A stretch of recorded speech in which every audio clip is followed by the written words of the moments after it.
Welcome to Your Energy Minds podcast. My name is Natalie Joy. And I'm Cammie D. You're listening to Your Energy Minds podcast, where we discuss physical, mental, and energy bodies. We'll share topics about how you can ignite your human experience and fuel your life's purpose. Think of us as your intuitive soul sisters, riding alongside you on your journey. We are Your Energy Minds. Welcome back. We're talking about intuition again today, and we really want to touch on some of the myths around intuition. There's several common misconceptions that can lead to misunderstandings about the nature and reliability of our intuition. Yeah, one of the first things that I can think of that about a misconception of intuition is that people think intuition is always accurate. Sometimes it's not, because you have to distinguish, is it my emotion or is it my intuition? So it does fail sometimes, intuition. So that's one thing. It can be influenced by emotions and past experiences. And quite often, I know I've struggled with trusting my intuition. So it's not always accurate, because you may really want the outcome of some situation and bias yourself to thinking that your intuition is pushing you that way, but it's not always right. That just means that your emotional body is getting involved, and you have to have that special feeling that's like the knowing. Yes. But it's not always accurate. Sometimes you're just wrong. Yeah, also too, about it not being accurate. Have you ever met someone or you start a relationship and you really wanted it to be, and you're like, your intuition's like, this is the guy, this is the guy, this is the guy. And as time has gone on, you're like, this isn't the guy. He's not who I thought he was. Because that's what I mean by sometimes it fails you, because you're like, my intuition told me he was. But was that emotion or was that your intuition? Right.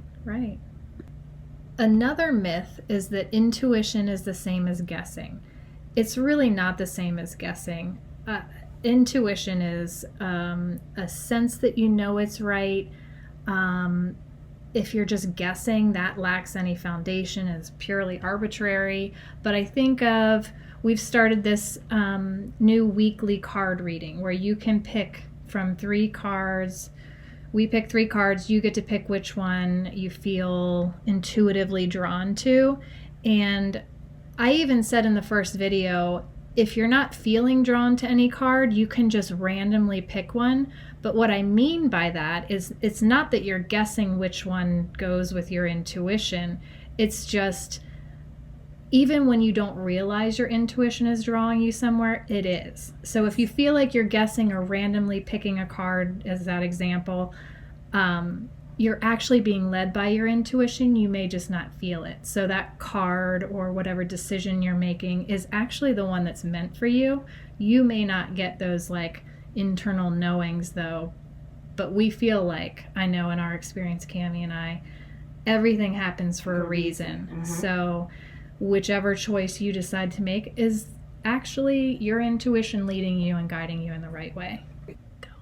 Another myth that's out there is that only certain people have intuition. It's a common belief that only a select people possess this innate thing of intuition, but no, that's not true. Everybody has intuition.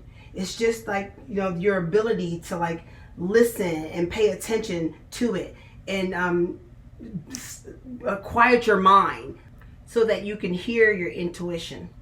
Yeah, everybody has intuition. It's just, it can vary in strength and awareness from person to person. So if you are the type of person who's a go, one activity to the next, you go to work, you have a very busy life, and you don't actually sit still with yourself, you may miss the intuition. It's sometimes we talk about, usually it's a whisper, and then it's a tap on your shoulder, and then it's a slap upside your head if you're not listening exactly. to what they're, what your inner self is trying to tell you. So it is true that everyone has it, but not everyone is in tune with listening to it or is aware of what it feels like.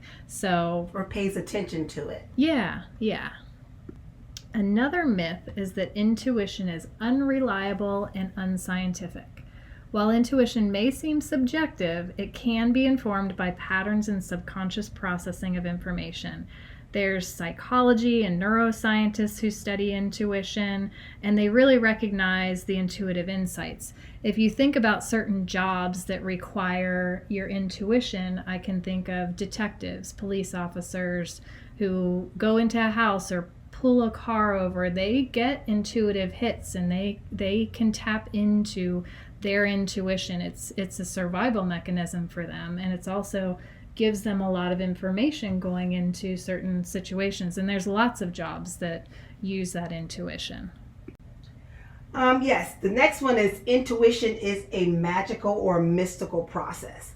Now, see, when it comes to that, that they say that's a myth, but to me, I kind of feel, Natalie feels too, we both do, that, it has some type of magic to it. You're knowing, you're feeling. I just think it's on different scales and different levels of intuition. And sometimes it can be magical, but depends on what you consider magical. Yeah, so they're trying to say that your intuition is this mental process that occurs based on familiarity and pattern recognition. And while all of that is true, I think Cami and I just like to think of it as this magical, mystical process because it does come at times that you may not think you need it or recognize it, or it happens or chimes in so clearly when you just can't explain why. Yeah. So that's the mystical, magical part to us. Yes. And we see it as a superpower. Yeah. Like a superpower. We can go back to the story I told you guys in the beginning about, being out and I walked past those guys, the story when I was, out late at night, was going to get food and walked past some guys and, immediately, like if you just saw, it was like as soon as I walked past them, immediately I knew that, oh, this is not good. You're so unsafe, to me, yeah. I felt, wow, that was magic because how else would I have known? And I was right. Yeah, because again, devil's advocate, someone could say, well, maybe you had been in a situation before where that guy looked some kind of way and you had this preconceived notion. Yeah. But you truly believe that it was your intuition kicking in. Immediately. That like, you need to kick in that fight or flight because something's unsafe here. Yes. And that's that intuition and energetic connection that you have within your body. Yes. Which is... to us, it's just a magical, mystical process. It's a superpower. It's a superpower. And another myth is you should always trust your intuition. This one's kind of hard because I would say typically that you should always trust your intuition, but there are times where it's important to balance with your critical thinking and evidence, and especially when they're in high stakes situations. So I think of if you're buying a house or picking out an apartment and you have 5 to choose from, and the first one you walk in, you get this overwhelming feeling, this is it, this is the one, I love it. But your analytical mind kicks in, you need to compare it, you look at the other 4, you're figuring out, are there schools nearby, do they have parking, whatever, all those like mental gymnastics you do in your head to try to mentally figure out which one is right. Say you pick house number 3, you move in and all you can think about is that very first house. You ignored your intuition in that situation. So I have a little bit of a debate with you should always trust your intuition, because I think most times your intuition is right. I want to say all the time. I'm sure there's cases where it's not. But if you get into your head and you start questioning too much or bringing too much information in, that's where that cloudiness comes in, and then you're not trusting your gut, you're not trusting your intuition, and you might make a decision that you regret later. Hopefully that clears up some misconceptions and myths around intuition, but we're going to keep discussing this topic because there's just so much more to talk about. We really want to talk about how you can tap into your intuition next. On our next episode, that's exactly what we're going to do. We're going to tap into our intuition. We're going to teach you the ways that we can do that. So we'll see you next time, and thank you for listening.